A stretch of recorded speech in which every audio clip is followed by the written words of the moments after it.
Ali here at mindwavemeditation.com, and today we're going to talk about some mindfulness tips, how to practically use mindfulness in your day so you can enjoy the day better, so you can duck and dive all those obstacles and just realign, refocus to what it is that you actually have to do, and not get suckered into all the stuff that's just distracting you, pulling away from your vision, from your daily to-do, whatever it is. Watch this video. These 3 tips are going to help you a big time. See you on the other side. Alright, let's get straight to it. No messing around in this one. I really want you to use these tips and actually try them out, test them out, and let me know how they go for you, because they've been working a treat for me for years. And I was just thinking about mindfulness in general. We all kind of now know what mindfulness is and how to be more mindful. It's funny as well because it's almost the wrong word for what it is. We don't really want to have a full mind. We want to have a clear mind. And it's not necessarily to say we are 100% free from all of the thinking mind and all that entails. It's more we're looking at life from this kind of perspective, and we're watching ourselves go through the motions. Oh look, there's Ali doing a video. But this version is right here with you, not thinking about the birds, the trees, all of the stuff, the noises, all of the distractions. I'm just right here with you having a conversation. And this is essentially what we're talking about. Everything we do in our day, we can really summarize it into small segments. Abraham Hicks calls this segment intending, and it's really, really powerful if you just look at each thing you're doing as one thing. So let's just do that. Let's just look at everything as one thing. The first thing we're going to talk about is working. We all have a job, we all have stuff to do, we all have things to get done. And the biggest thing that's ever going to get in the way of you achieving that is this thing, this thinking mind. What could I be doing? What else would I rather do? What's that flashing light on my phone? What's that noise over there that I'm trying not to listen to? There's a million distractions that come up. And what I'd love you to do, tip number 1, is observe the mind in every single section of your day. You're not gonna do it. That's the first thing, is just accept that you're just not gonna remember to do this for the whole day, because you'd really have to live in a monastery and really have nothing else distracting you. But what you can do is take each segment of the day. The bathroom, one segment. Making your morning cup of coffee or tea, another one. Planning your day, putting on your clothes, leaving the house, everything, doing the work, reading the book, having the bath. It sounds like quite a good day so far. Every part of your day, I want you to go into that day all like this. We walk into the day, we walk into the segment, and we're aware that we are here and there's a million other things going on. But when we bring it all the way back down, this is all we need to focus on. Just right here, right now. So I was working the other day and I was on the computer. I was trying to sit still. That's one of the things that I, in the past, have found it quite difficult to do. So I'm working away and I'm aware that distractions are coming for me. Like a horror film. They're just crawling all around. My phone's beeping, so I turn my phone over. There's emails popping up, so I turn the emails off. What else happened? I started thinking about other things that I'd rather be doing, so I brought my attention back to what I was doing. And I noticed that these distractions come from everywhere. Technology, your mind, physically, noises outside, whatever. It's constant. It's absolutely constant. So tip number 1 is simply just to know that the distractions are coming for you. And the way that we override these distractions is to realize that you're in control. You are the boss. You are the CEO of you. You are the one that decides whether you're going to be distracted. It's like if someone says something nasty to you, something hurtful, it only affects you if you decide to take it on as your truth. And if you decide not to allow it, then it bounces back and it just reflects off them. Again, it's easier said than done, but if you practice this stuff regularly, then this becomes easier and easier and easier. I think I saw a comment on, I don't know, one of these platforms, and it said, "Why is my skin crawling right now?" And I didn't know if they were saying that because, I don't know, maybe they were withdrawing from something, or a number of other reasons, or maybe just whatever I was saying was making their skin crawl, which was most likely the case. And my first thought was, I don't know what to tell you, mate. Like, watch something that you enjoy. Stop wasting your own time by telling me that your skin's crawling. I might have been wrong, but it's a perfect way to deal with criticism. If anybody throws anything at you, just know that they're coming from a place of suffering. Because when you're truly happy and you realize on a quantum level that we are all one, and our thoughts and words make a huge difference, then you stop throwing them around like that. And this is how you find other people on your path who are vibrating at the same frequency as you, because they don't gossip and they don't put people down and throw people under the bus. So practicing this stuff daily raises your vibration, heightens your awareness, and going into the law of attraction stuff, to just have a massive tangent, will help you attract the opportunities you want, the people you want, and the situations you want. So coming back to tip number 1 is, do not get distracted, and use your awareness to notice where the distractions are. So really, tip number 1 is figure out your distractions. Figure out what they are. For working, for me, my phone, my emails, and my thoughts. I want you to think about the same thing right now. Are those the 3 things that work for you? Is there something else just specifically working or getting things done? What are the 3 things that pull you away from the thing that you're meant to be doing? So write those down, put them in your phone or on pen and paper, look at them and put them on a sticky note when you're working or wherever you need them, and just be aware of them. Oh look, those 3 things are going to try and derail me from what I'm doing, but I'm going to stay focused. If you enjoy the music, by the way, underneath this track, click on the link below and you'll get a copy of Focus. It helps me focus when I work. Put it on, I breathe along, and I tune back into what I'm doing. So I encourage you to do the same. Let's dive into number 2. Okay, tip number 2, we're going for a little walk. How is your debating skills? How is your arguing skills? I say skills because it is a skill. I used to find that I used to argue a lot with all sorts of people about all sorts of things.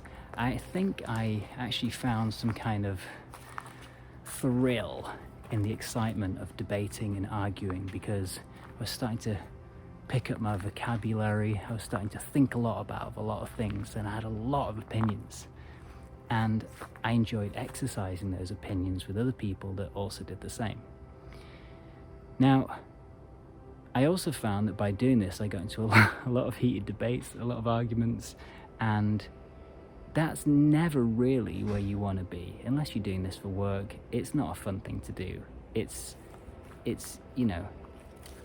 good to keep the mind stimulated, agreed, but ultimately we don't want to be debating or arguing with people unless it's for something, obviously.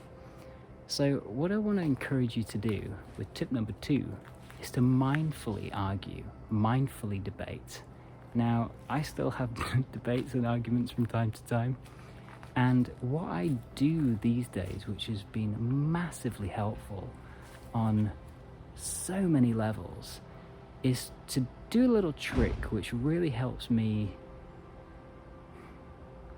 have a more harmonious relationship with anyone that I'm arguing or debating with. And what you do is you realize that when you're arguing or debating with someone, we're ultimately just trying to get them to believe in what we believe. That's all anybody is ever doing anyway. We're just trying to sell our thing, make people believe in our thing, in our opinion, in our products, in our visions, in our philosophies. It all walks of life. We're all doing that essentially. So what I like to do is when I realize I'm in it, I'm having the argument, I'm having the debate, I like to look through the eyes of my opponent just for a split second in mind and just try and tune in to what they're convincing me to think, to do, how to behave, how to act.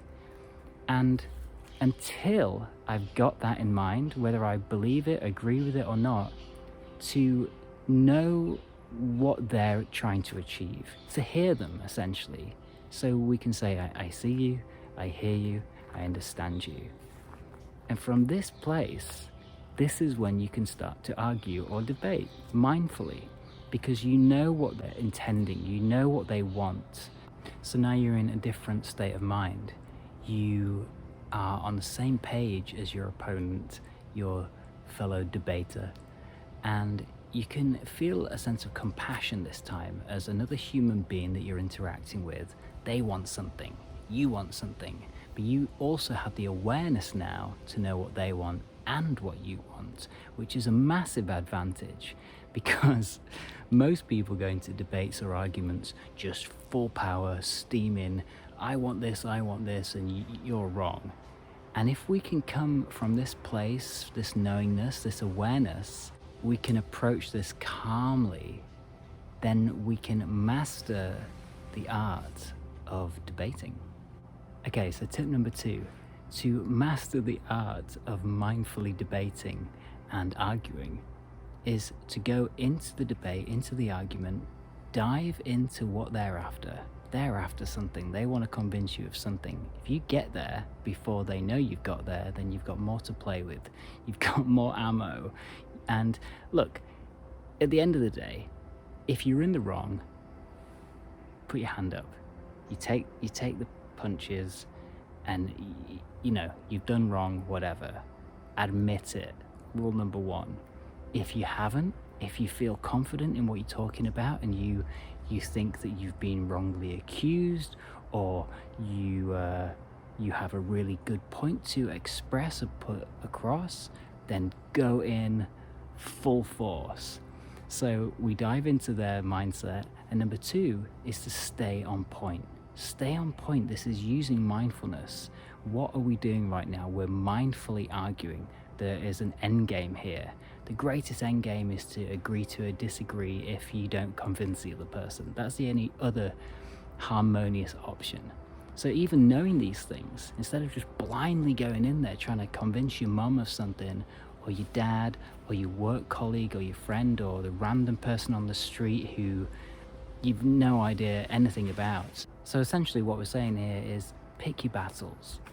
Don't just randomly argue or debate with anybody, because people have all sorts of agendas, motives, and really don't care about your feelings as a human being, so they might be vicious or malicious. You don't need that in your life. And let me tell you this, when you start chopping out those people, family members, friends, anyone that's not serving you, or at least inspiring you, or at least testing you and challenging you in a healthy way, get rid of those people. And when you do, you'll start to notice that you have a lot less stress in your life, a lot less conflicts and drama. My God, the amount of drama I used to have when I was growing up in my 20s, constant drama. And it wasn't until my late 20s that I realized that it was because of me. I welcomed it. I loved it. I loved a bit of drama. Oh, a bit of drama on a Tuesday afternoon. I thrived on it. I welcomed it because it was exciting. I was learning who I was and what I was capable of and what I believed in. I loved to test it. I don't need that anymore. I don't thrive. Do you? Do you need that in your life? I don't think so. I don't think you do.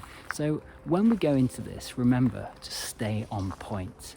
When the person who is trying to pull a fast one or trying to win the debate through lies or manipulation or deceit, once you've taken control and you've got a good argument and you're staying on point, they will go rogue. They will find other things to throw into the mix. That's when we get a bit lost and we're like, oh, I'm not really sure about my point now. Do not let your opponent throw you off with their rogueness. You stay true to what you believe in, what you think, and you be fair, be compassionate and calm, and you will mindfully absolutely crush every debate and every argument that you have using the knowledge and wisdom that you have and the love in your heart. Tip number 3, we all get overwhelmed every day. I got overwhelmed this morning. I was thinking about all the stuff I had to do. I was thinking about doing this video this morning, and I just was not in that place. I was tired. I was thinking, I could just sack off the day. I was trying to convince myself how I could justify doing that and bypass feeling guilty. And I remembered that I made a non-negotiable to do these videos no matter what. And if I wasn't in the mood, I'd do one on being not in the mood. And as soon as I got walking in nature, look at this. Look at this nature. You start walking around in nature, start breathing that air, and then you just get back to this guy. You get back to the version of you that you know that you are, with just a different environment, a different perception of life. And being overwhelmed can be quite simply managed if you remember the past, present, and future scenario that's going on constantly in your head, the dialogue that's running, the monkey jumping from the tree to tree, past, present, future, constantly. And what we have to remember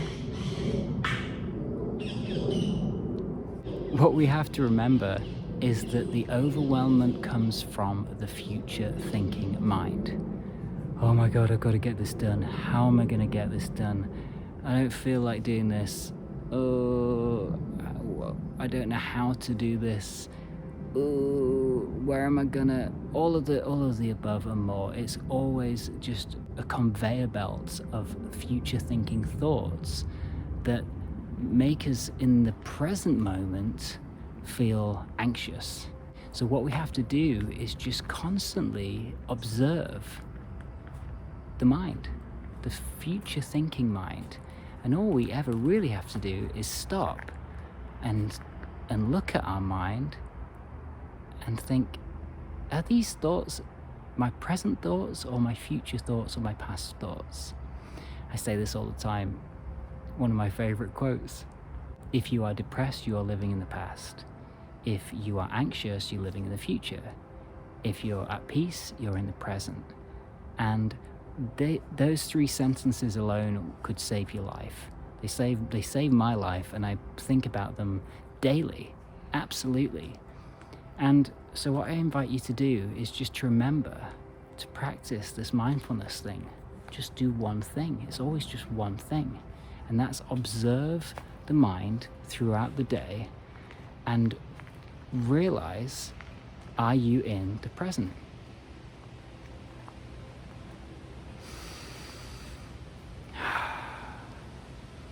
Or are you thinking about the future and all the stuff you gotta do and what I gotta do next and what are you gonna do, blah, blah, blah. Or in the past, replaying stuff that's already happened that you don't need to think about anymore, or you don't need to keep replaying at least. I like to say it like this. The past is for remembering where you left your keys, what your passwords are, where you've been, some nice memories, stuff like that. The future is for planning and thinking and how to do stuff better, how to keep evolving, and organising train tickets and stuff like that. Maybe, what will I have for dinner? Come back to the present. And the present, the here and now, the right here, the right now, is all there ever is all there ever will be. And the way to pull ourselves back is to just use the breath as a portal. Breathe with me now.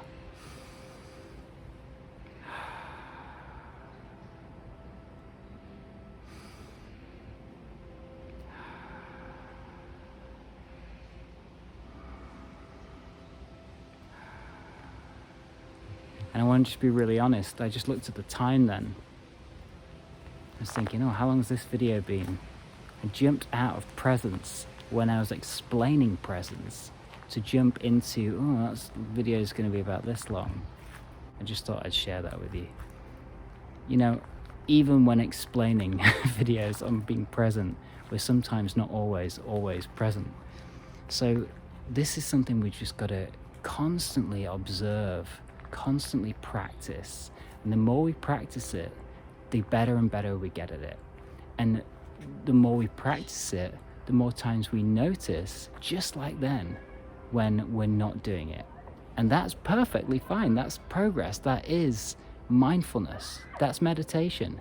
Noticing the thoughts, not feeling attached to them, and coming back to the job at hand. So thank you so much for sticking with me on this one.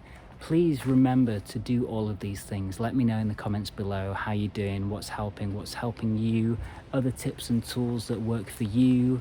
And if you like the song, down below there's a link for you. It's called Focus. It's really powerful. It really helps you to just tune in and focus to whatever you're doing. I do it whenever I'm doing emails or just working on the computer in general. Also, if you're ready to truly discover who you are, who you're meant to be, what this life can offer you, all from your own imagination, then click the link below to dare to discover. You will figure out all of the above and more, and it'll help you enjoy the rest of this year and set you up for the best next year that you possibly could imagine. I'm sure, if you put the work and the effort in. So much love, take care. I look forward to seeing you on the next one, and just keep being the best version of yourself with a smile.